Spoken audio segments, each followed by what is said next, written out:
Alright, fantasy geeks, I got one question for you. Are you ready for some football? School's in session with me, Professor Schlatter, for the 2015-2016 fantasy football season. I'll give you the blueprint on how to come out on top of your fantasy league, and I'll get into which players are potential sleepers and potential busts for the upcoming season. Your top 3 picks are critical to your fantasy team's success. Be smart when you draft. Don't draft a player because of recognition. Draft the best available player who fills a need and can make an impact on your roster. It's all about having balance. Just don't screw it up and you'll be good to go. In the first round, if you have a top 5 pick, you should look to take an elite running back. Most of the big points come from these players, so if they're available, take them.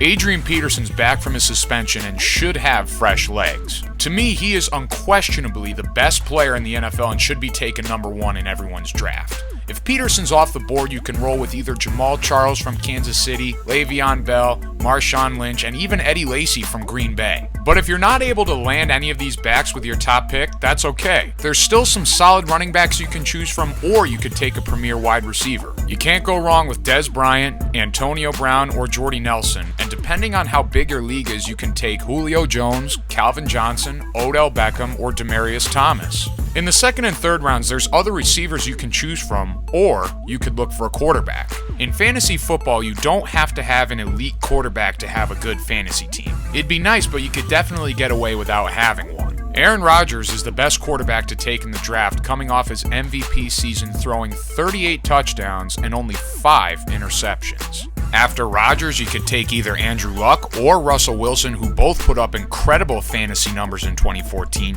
and some other suitable quarterbacks would be Tom Brady, Tony Romo, Big Ben Roethlisberger, and Phillip Rivers. In rounds 4 and 5, you can take a tight end or a second-tier running back who can give you some yards here and there. And from round 6 on, you can look at defenses, kickers, and the remaining available players. In my second video, check out who I think people are sleeping on and guys who could be big busts in fantasy.